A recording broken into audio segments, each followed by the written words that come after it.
E aí vocês só fiquem de olhinho no microfone de vocês pra gente não ter nenhum constrangimento. Tirar uma foto bonita aqui.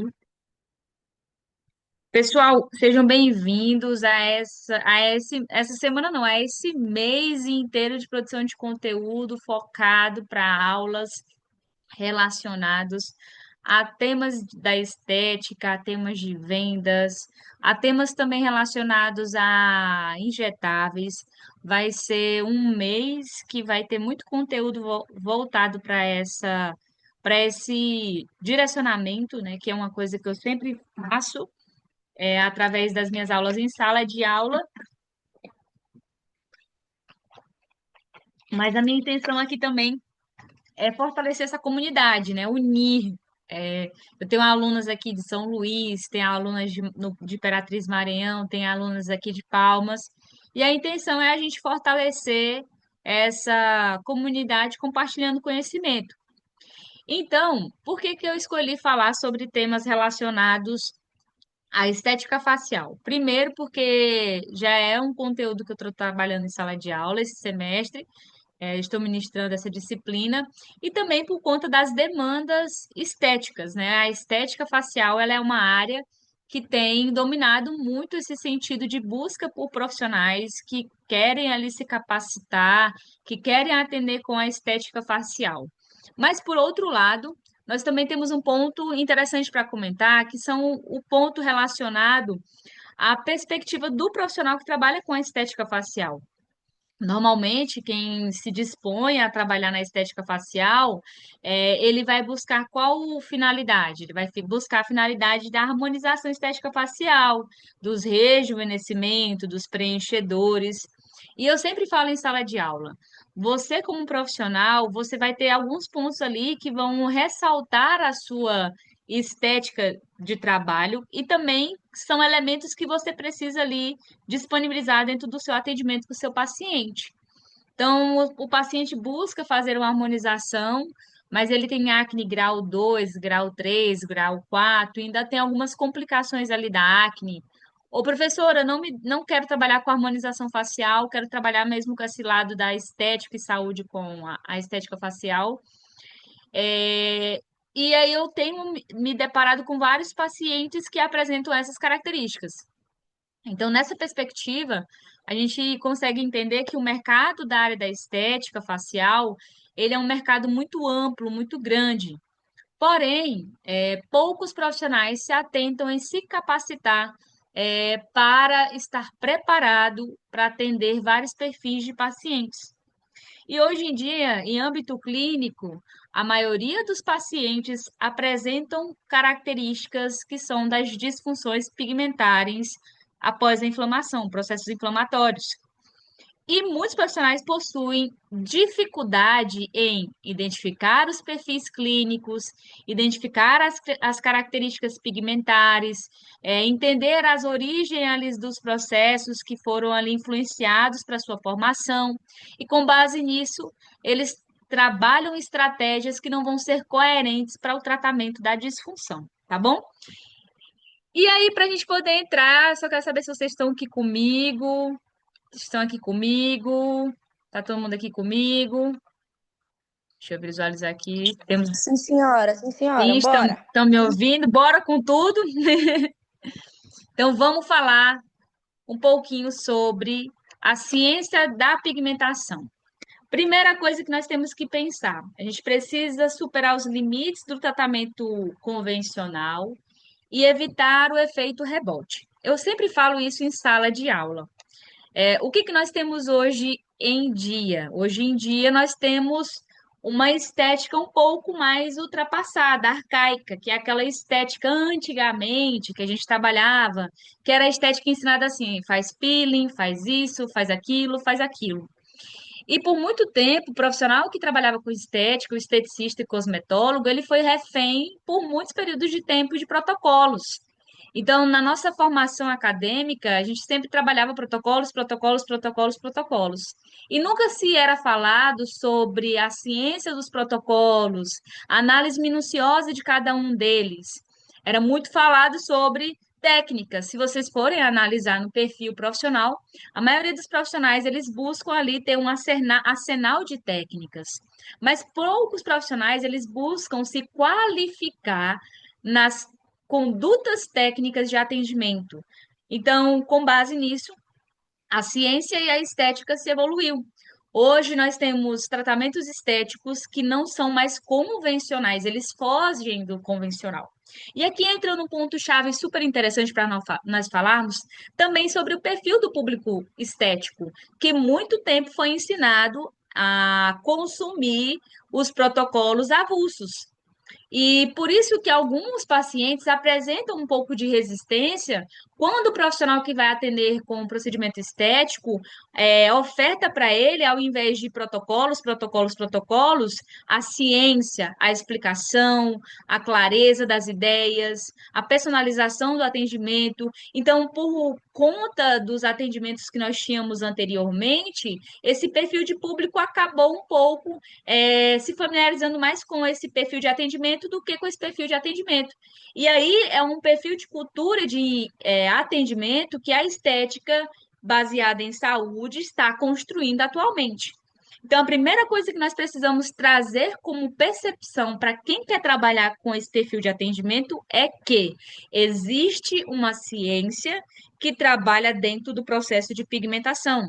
Existe um conhecimento relacionado a fatores fisiológicos que vão determinar todas as nossas condutas profissionais de atendimento. E é isso que vai fazer com que nós, profissionais, não tenhamos o efeito rebote, que é uma cascata negativa que acontece muito para quem não sabe gerenciar o atendimento estético nas disfunções pigmentares. Tudo certo até aqui?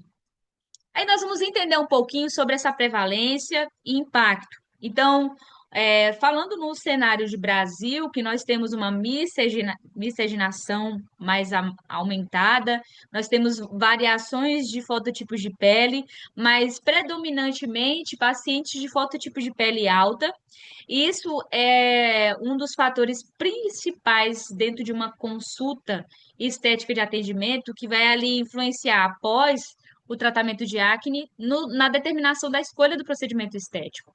Então, o manejo incorreto, ele é a armadilha.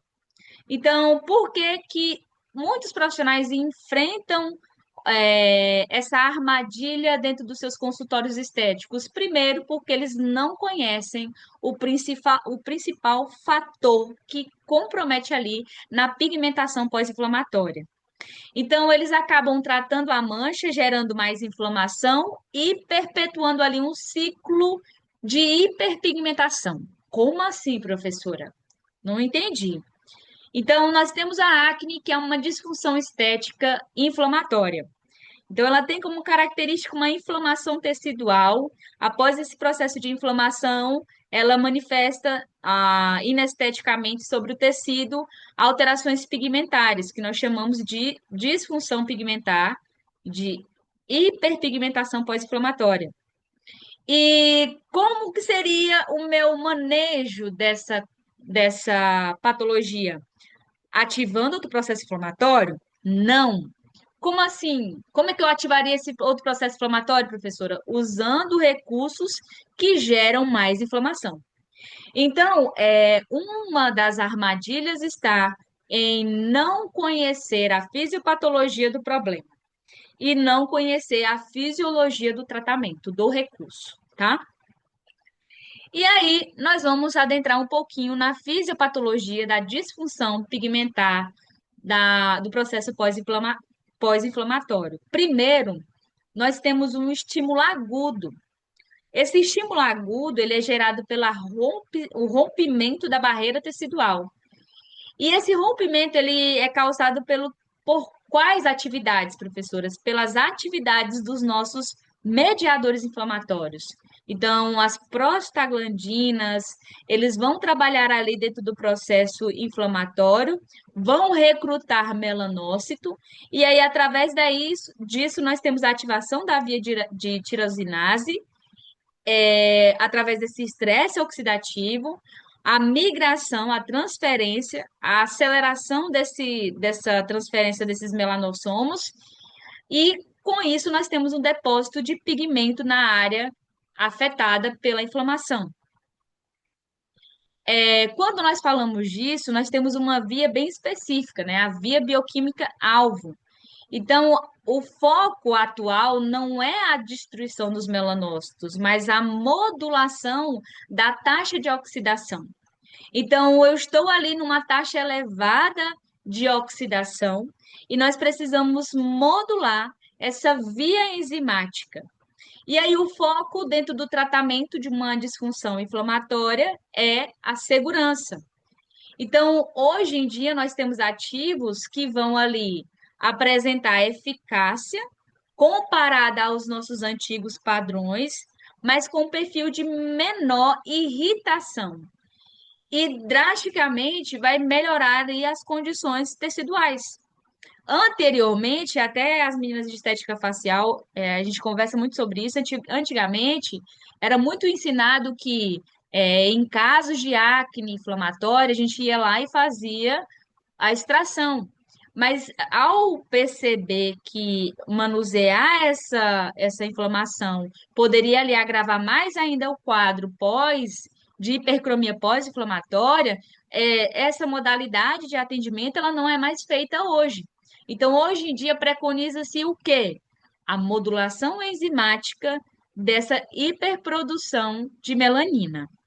Até aqui, tá todo mundo comigo? Tá todo mundo conseguindo me acompanhar? Tô falando muito rápido. Tudo certo? Tudo certo? Estão comigo?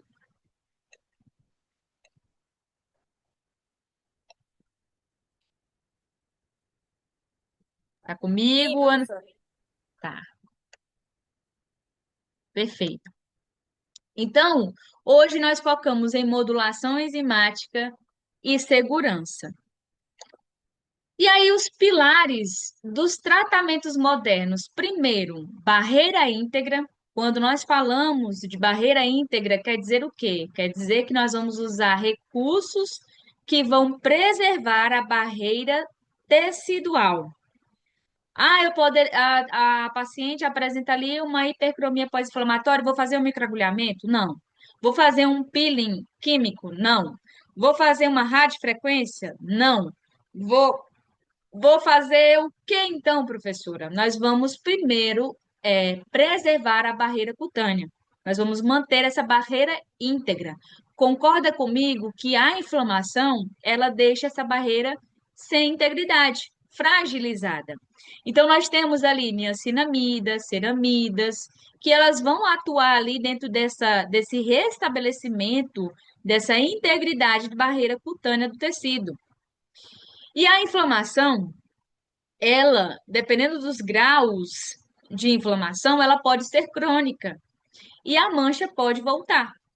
Então, a nossa intenção em restabelecer a integridade desse tecido é o quê? É estabilizar essa condição biológica para que essa inflamação não se gatilhe para ativar novamente. Então, nós temos alguns subsídios biológicos seguros que vão trabalhar ali dentro do elemento de integridade tecidual. A gente tem a cisteamina, algumas literaturas falam sobre a hidroquinona, mas a gente tem pontos ali relativos da hidroquinona que apresentam ali atuações não benéficas para o tecido. Então, tem outros recursos que são mais interessantes do que ela para um controle biológico dessa ação antioxidante. Tem o ácido azelaico, que ele é seletivo para o melanócito, nesse caso, se ele tiver hiperativo, e ele também tem uma ação ali anti-inflamatória e bactericida.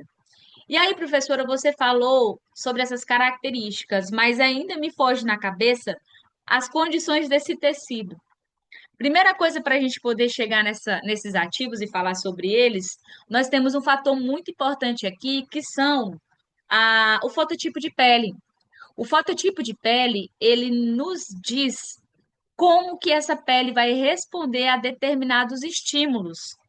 Isso quer dizer o quê? Isso quer dizer que a minha pele, ao passar por determinadas respostas, principalmente com relação à exposição à radiação solar, ela vai sinalizar algumas características relacionadas à produção de cor. E esse fator da foto, da escala de Fitzpatrick, que são os fototipos de pele, eles nos direcionam em quais sentidos?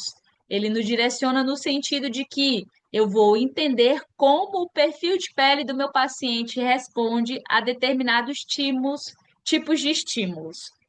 Então, é mais tendencioso fototipos de pele elevados, que são fototipos de pele 4, 5 e 6, manifestarem após a um processo inflamatório uma deposição de pigmento maior.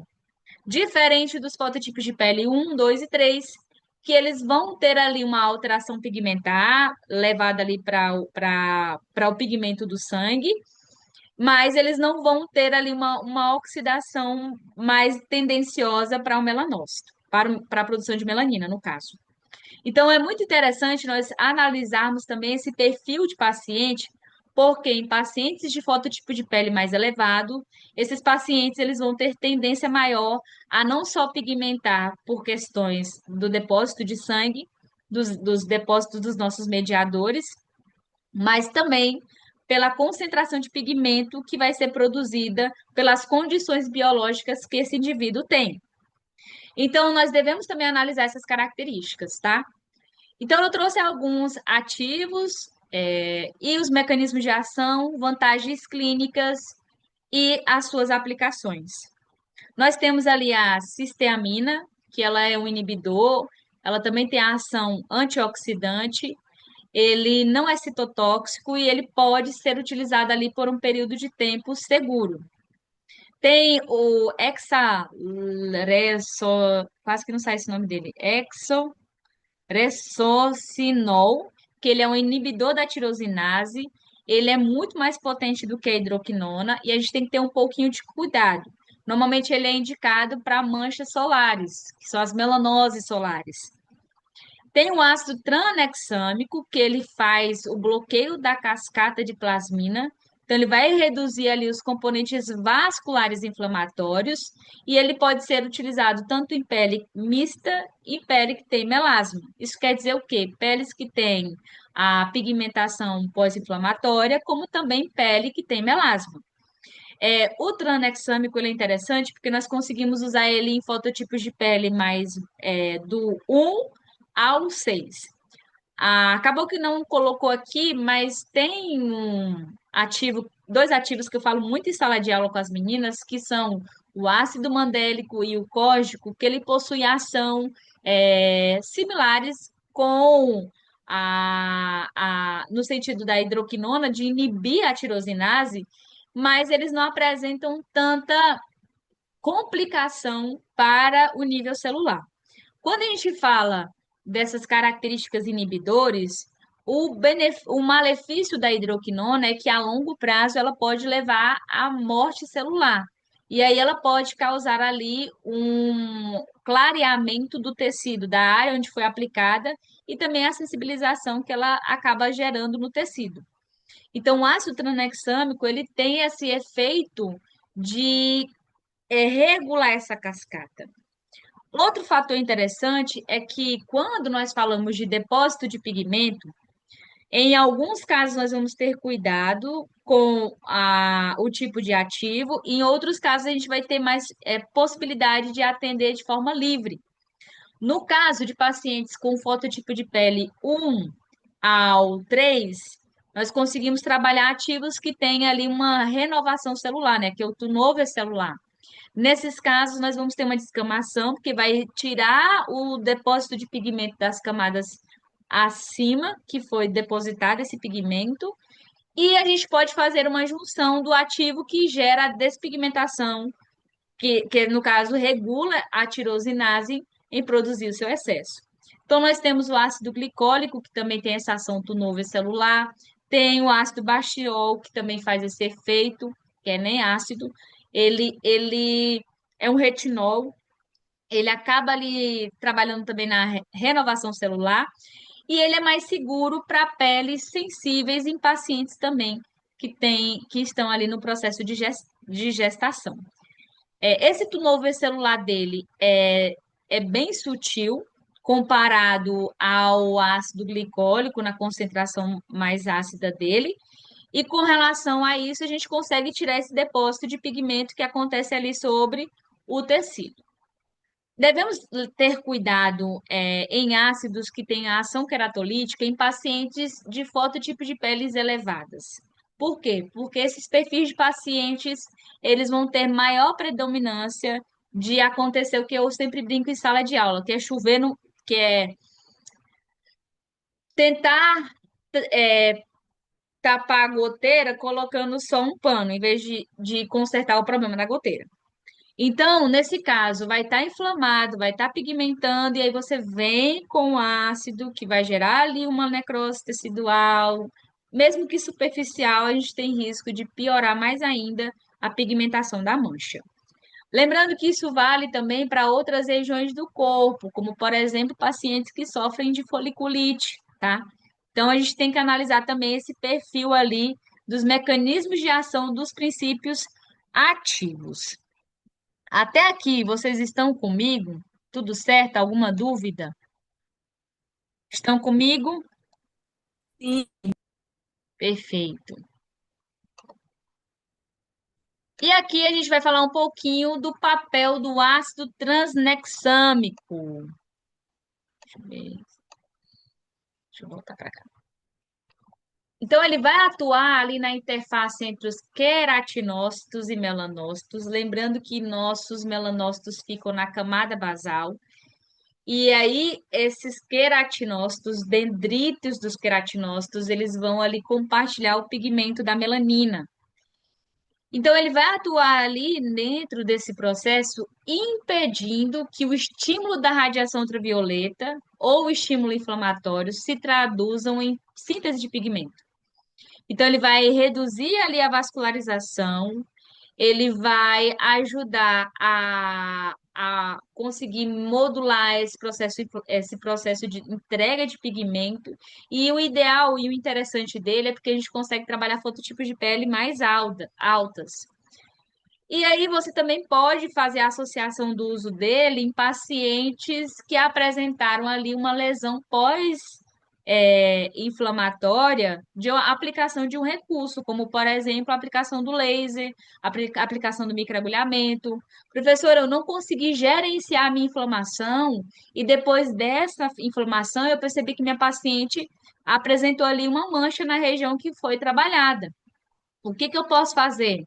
Então, você pode sim associar o ácido transnexâmico após essa observação que aconteceu ali nessa complicação do seu atendimento. Outra coisa interessante a gente falar é a saúde melanocística. Então, quando a gente fala dessa saúde, a gente fala de uma nova fronteira. Primeiro, existem ativos no mercado que estão sendo lançados que eles buscam ali preservar a saúde do nosso melanócito. Como, por exemplo, a cisteamina, ela é um ativo que vai atuar lá no nosso melanócito e, diferente da hidroquinona, ela não vai matar a célula do melanócito. Ela vai modular o ambiente químico, reduzindo ali a dopaquinona e capturando ali radicais livres. O resultado desse processo vai deixar essa célula menos estressada.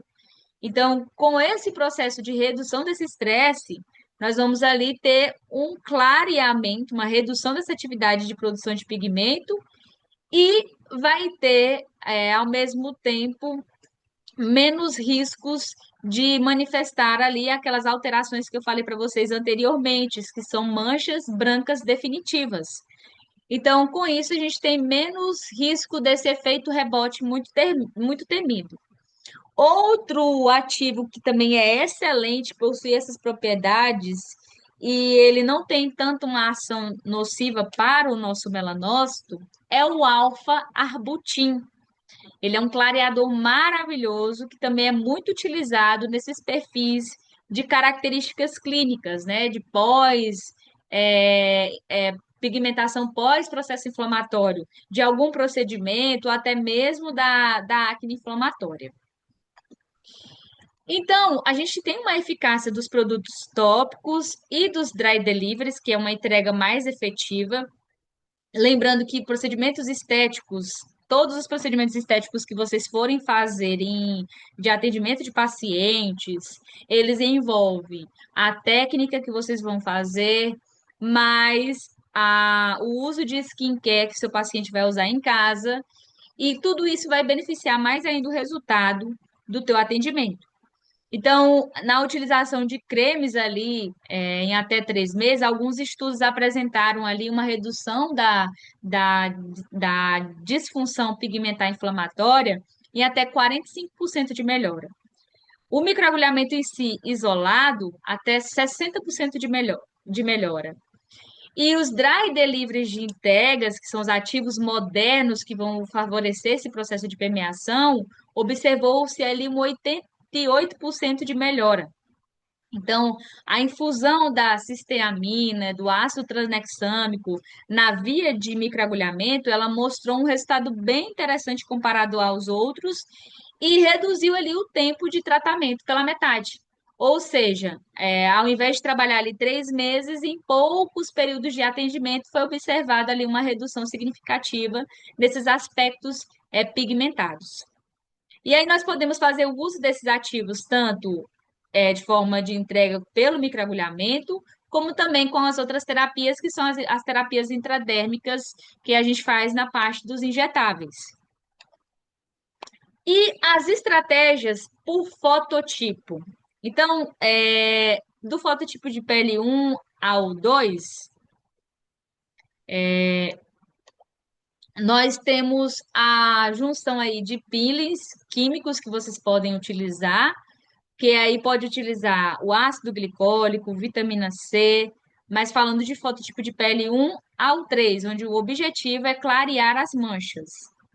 Do fototipo de pele 4 ao 6, nós vamos ter que ter muito cuidado, primeiro, porque esses fototipos de pele nós precisamos evitar calor. Então, o foco são ativos que não ativem ou não instalem um processo inflamatório muito agudo. E é muito importante que em qualquer perfil de atendimento desse, o uso do protetor solar pós-procedimento com proteção de luz visível é imprescindível. Então, o paciente ele precisa fazer o uso desse recurso, quer dizer, fazer o uso dos protetores solar pós-procedimentos.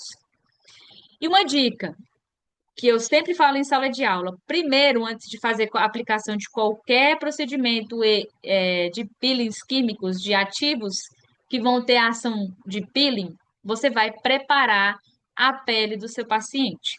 Então, você pode preparar essa pele utilizando ali ativos inibidores da tirosinase, ou, por exemplo, ativos fotomoduladores, que são como, por exemplo, o LED azul, o laser vermelho, vai depender ali do ambiente e das características clínicas. Lembrando que essa semana nós vamos discutir só sobre essa temática. Então, na quarta-feira, eu vou estar trazendo temas como os equipamentos que nós podemos utilizar para tratar as discromias pós-inflamatórias, tá bom?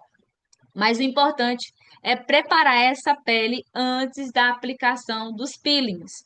Pelo menos 3 semanas antecedendo, para na quarta você tentar entrar com essa intervenção tópica, para que o que aconteça, professora, nós module esse processo inflamatório e não ocorra uma inflamação, uma pigmentação, é, uma hiperpigmentação após a aplicação da sua técnica. Então, lembrando que nós falamos do convencional, que antigamente a gente só fazia o protocolo, era protocolo de peeling, chegava aqui e aplicava. Hoje em dia, nós analisamos a pele, analisamos as características clínicas do tecido, observamos as manifestações clínicas da pigmentação do tecido, e aí, através disso, nós criamos uma estratégia de tratamento que vai levar ali de 3 a 4 semanas para ser ajustadas, para que você possa intervir com algum recurso de peeling dentro da tua clínica de estética. E aqui eu quero abrir para fazer uma pergunta, se vocês têm alguma dúvida relacionada ao tema. Até aqui, alguma dúvida?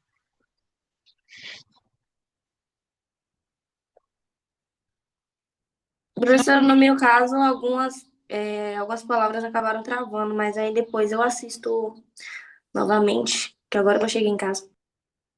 Ah, sim. Mas no caso, eu queria abrir aqui para uma pergunta de uma pessoa que ela me fez lá no Instagram. E eu achei ela muito interessante para compartilhar com vocês aqui, que diz a seguinte questão.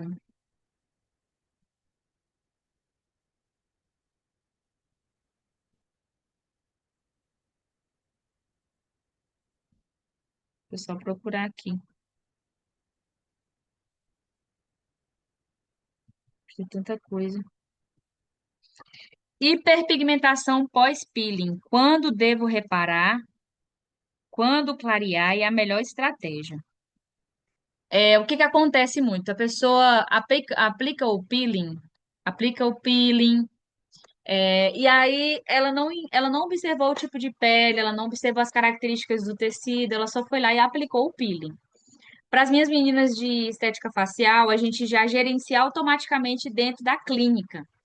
E o mais legal, a gente já teve complicações dentro do atendimento em sala de aula, mas todos eles nós gerenciamos. E o que aconteceu? A gente não teve hiperpigmentação pós o procedimento. Então, a gente teve um caso que aconteceu esse semestre que a paciente, que no caso não era nem paciente, a aluna, ela era de um fototipo de pele que era contraindicado o uso de ácidos queratolíticos. E tinha dois ácidos queratolíticos e um outro princípio ativo que fazia um flush muito intenso para a característica da pele dela. E automaticamente o flush apareceu, e aí o que que nós fizemos? Nós viemos modulando com a fotobiomodulação. Então a gente interrompeu ali o flush automaticamente. O medo era depois do procedimento. Se eu não tivesse modulado ali o frouxing, o que que ia acontecer depois do procedimento? Ele ia gerar uma queimadura, uma inflamação e ia ficar pigmentado. Então, como a gente já gerenciou dentro da cabine, a gente interrompeu a possibilidade de acontecer a intercorrência. O problema de quem tem essas pigmentações de peeling, primeiro, é não observar o tipo de pele. Segundo, não preparar o tecido para receber o tratamento. E terceiro, não ajustar o cuidado pós-procedimento. Então, é muito importante que você, antes de elaborar o seu plano de tratamento para o seu paciente, você observe as características da pele dele, observe o fototipo, todas as condições clínicas para que isso não aconteça. Aconteceu, professor, e agora o que que eu faço? Então, inicialmente, controlar a inflamação. Se tiver fotobiomodulação na clínica, pede para o paciente ir fazer. Se possível, aplica produtos que tenham um mecanismo de ação hidratantes, como, por exemplo, o creme de hidratação da Cicaplast, que ele é um restaurador ali da barreira cutânea super interessante. Então, professora, viu que vai dar uma inflamação, pode pigmentar, pega o Cicaplast e aplica. Ele consegue controlar ali aquele processo de pós-procedimento e ele reduz o risco de hiperpigmentação. Mesmo usando o Cicaplast, professor, eu observei que ficou um pouquinho manchado. Aí a gente espera cicatrizar por completo, dá um intervalo ali de pelo menos 15 dias a 21 dias depois do processo inflamatório e vem intervindo ou com niacinamida ou alfa-arbutin.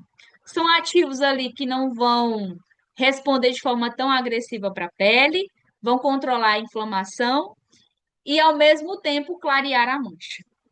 Então, para as meninas que estão estudando comigo em estética facial, o protocolo que eu sempre ensino para elas é para elas não terem complicação e intercorrência de forma alguma. Dentro da sala de aula, a gente já gerencia o processo e evita as possibilidades de ter ali uma hiperpigmentação pós-inflamatória no procedimento que foi realizado. Baseado nessa pergunta, surgiu algum outro insight aí para vocês? Débora, tá me ouvindo agora? Tá me ouvindo?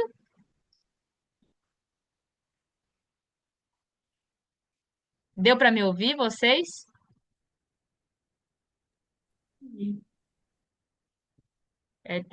Aumenta teu volume aí. Chegou agora, Débora.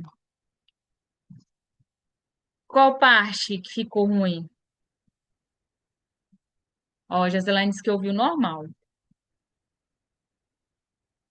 Então, pessoal, resumindo, qual é a maior armadilha de quem trabalha com estética facial ou corporal que possa desenvolver ali uma, uma disfunção pigmentar?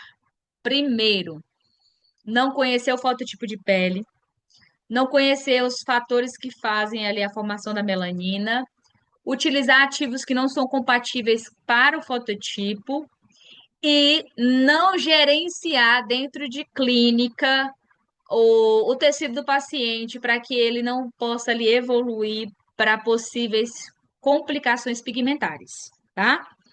Então, baseado nisso, nós só temos 1 minuto, vai encerrar essa live.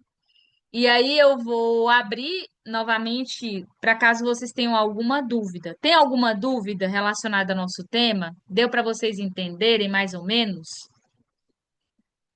Estão aqui Deus, ainda comigo? Estamos sim, deu para Deus, entender. deu para dar uma clareada? Trouxe